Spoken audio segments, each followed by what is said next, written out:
अब देख रहे खिलाड़ी नंबर 1 और मार्केट से एक दायरे के अंदर ही कामकाज कर रहे हैं। बेटर परफॉर्मेंस जो है वो आपको मिड कैप स्मॉल कैप की तरफ से दिखाई पड़ेगी, लेकिन फ्रंट लाइन इंडेक्स की रेंज के अंदर ही कामकाज कर रहा है।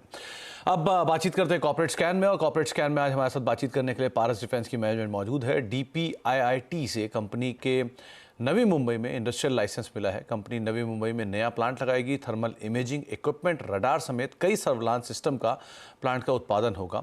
नई यूनिट लाइसेंस पर का ग्रोथ में कितना असर होगा, क्या कंपनी के मेगा प्लान, इस पर बातचीत करने के लिए हमारे साथ जुड़ रहे हैं कंपनी के डायरेक्टर टेक्निकल अमित महाजन सर। अमित सर नमस्कार, स्वागत है कार्यक्रम में। पहले फर्स्ट थिंग फर्स्ट, सबसे पहले जो आपको एक इंडस्ट्रियल लाइसेंस मिला, इसके लिए शुभकामनाएं भी। और इस इंडस्ट्रियल लाइसेंस का इम्प्लीकेशन क्या है कंपनी के लिए, दर्शकों को समझाएं। किस तरह से ये लाइसेंस काम करेगा, कब तक इसके नंबर्स रिफ्लेक्शन होने शुरू होंगे, कैसे कैसे आप इसको लेकर अपने कदम आगे बढ़ा रहे हो। बहुत बहुत शुक्रिया मुझे इस शो पर बुलाने के लिए। Thank you so much for industrial licence के ऊपर इस बात करने के लिए। और ये जो इंडस्ट्रियल लाइसेंस है, पारस डिफेंस जो है एक ऑप्टिक्स क्षेत्र में बहुत उम्दा काम कर रही है।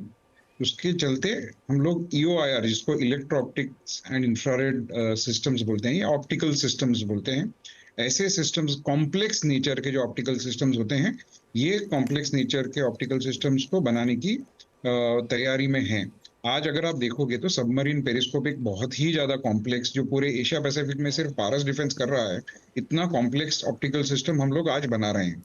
इसके चलते हम लोगों ने कुछ पार्टनरशिप की है। कॉन्ट्रो कंपनी जो है इजराइल की, उसके साथ पार्टनरशिप करके हम लोग बहुत ही वाइड रेंज ऑफ EOIR, जो बहुत कॉम्प्लेक्स EOIR पेलोड्स जो होते हैं, जो एविएशन प्लेटफॉर्म के लिए होते हैं या फिर ड्रोन प्लेटफॉर्म्स के लिए होते हैं, वो सारा इधर मैन्युफैक्चर करने की उम्मीद रख रहे हैं। ये पूरा का पूरा जो लाइसेंस है, ये उसके नजरिए से है। इसका जो बिजनेस है आते हुए नजर आ रहा है, जो ऑलरेडी अगर आपने कुछ देखा होगा तो कुछ एक हमारी जो एसोसिएट कंपनी है कॉन्ट्रो पारस, उसको ऑलरेडी एक बड़ा ऑर्डर मिला हुआ है, जिसका बहुत सारा काम पारस डिफेंस करेगा। मैक्सिमम काम उसमें पारस डिफेंस करेगा, और इंडिजिनियस कंटेंट बहुत हाई रहेगा, तो मेक इन इंडिया में ये काम होगा। और ये काम जैसे ही शुरुआत होती है इस काम की, ऐसे बहुत सारे अपॉर्चुनिटीज, एक फनल है, बहुत बड़ा फनल है ऐसे सिस्टम्स के लिए, और वो फनल को जस्टिफाई करने के लिए ये लाइसेंस हम लोगों को काफी मदद करेगा। तो अमित जी, जो ये लाइसेंस मिला है, इसकी अब इम्प्लीकेशन आप कैसे करोगे। एक नवी मुंबई में आप लोग यूनिट लगा रहे हो, पहली चीज़ तो यूनिट कब तक एग्जीक्यूट होगी चीज़ों को लेकर। दूसरा, इसकी फिनेंसिंग वगैरह आप लोग इंटरनली अक्रूवल से करोगे या कुछ इसके लिए डेट रेस करोगे, कब तक इसका फिनेंशियल इम्प्लीकेशन हम देखेंगे। अभी फिलहाल जो जिस हिसाब से प्लानिंग चल रही है, ये जो भी पूरा इंटरनल अक्रूवल से काम हो जाएगा। जैसे ही ये प्रोजेक्ट्स और ज्यादा बड़े होते जाएंगे, तो फिर हम लोग सोच सकते हैं कि इसके लिए वर्किंग कैपिटल जो लगना है, या फिर अगर कोई एक्सपेंशन के लिए केपेक्स करना है, तो वो उसके लिए हम लोग एक सोच सकते हैं। फिलहाल के लिए जो प्रोडक्ट्स हम लोग बात कर रहे हैं, वो प्रोडक्ट्स के लिए हमारे पास काफी केपेक्स भी है एंड काफी जगह भी अवेलेबल है। ओके, तो सर जब ये ऑर्डर एग्जीक्यूट होगा या फिर जो ये फैसिलिटी एग्जीक्यूट होगी, तो इसका जो इम्पैक्ट है वो आपके ऑप्टिक्स एंड सिस्टम कारोबार जो है उसके अंदर आता हुआ दिखाई पड़ेगा। पहला पार्ट ये।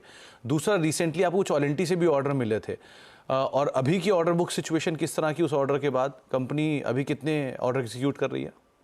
अभी कंपनी के पास अगर आप ऑर्डर देखोगे तो तकरीबन 550 करोड़ के ऊपर है, जिसमें मैं वो ऑर्डर नहीं गिन रहा हूं जो L&T से मिला है, क्योंकि वो ऑर्डर अभी फिलहाल आया है अपने कॉन्ट्रो पारस के अंदर आया हुआ है। कॉन्ट्रो पारस के अंदर आने के बाद वो पारस के ऊपर उसका जो भी उसका इंडिजिनियस कंटेंट है, उसका कंटेंट आएगा, एंड वो ऑर्डर बुक को मिला के आप तकरीबन पकड़ सकते हो कि बहुत ज्यादा होगा, in excess of 850 crore. Okay, lastly Amit sir, last quarter के नंबर्स तो बहुत अच्छे थे कंपनी के, लेकिन slightly pressure defence engineering business के अंदर था, वो भी क्यू ऑन क्यू बेसिस पे। अदरवाइज नंबर बहुत अच्छे थे। तो ये डिफेंस इंजीनियरिंग सेगमेंट, यहाँ पर अभी क्या सिचुएशन है।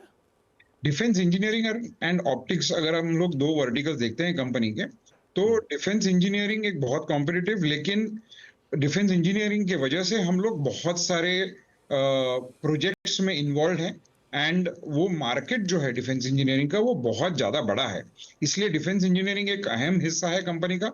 लेकिन सबसे ज्यादा प्रॉफिट्स हमको ऑप्टिक्स एंड ऑप्ट्रॉनिक सिस्टम से आते हैं। तो ये दोनों क्या बोलते हैं, दोनों पत्थरों के ऊपर पैर रखना बहुत ज्यादा जरूरी है बिजनेस के लिए, क्योंकि आप वर्किंग कैपिटल साइकिल से भी देखो या gestation period of every project आप देखने जाओ तो defence engineering is relatively faster than optics and optronic system. So in all respects optics gives you the revenues, defence engineering gives you outreach into very many products and जी। projects in the country and beyond, and also give you faster turnaround. So ये business mix के लिए ये दोनों रहना जरूरी है। चलिए, बहुत बहुत शुक्रिया अमित सर, समय का अभाव है वरना आपसे और बात करते हैं, लेकिन बहुत बहुत शुक्रिया और एक बार फिर से बहुत बहुत शुभकामनाएं आपके नए लाइसेंस के लिए, और उम्मीद करते हैं जल्दी नंबर्स में दिखाई पड़ेगा और एक अच्छी ग्रोथ जो कंपनी मेंटेन कर रही है वो और बढ़ते हुए दिखाई पड़ेगी। एक ब्रेक का वक्त हो गया है, ब्रेक के बाद लौटेंगे, तीनों खिलाड़ी मौजूद हैं, उनसे हम आगे बातचीत जारी रखेंगे, उनके रिटर्न्स देखेंगे, पोर्टफोलियोज देखेंगे, छोटे से ब्रेक के उस पार।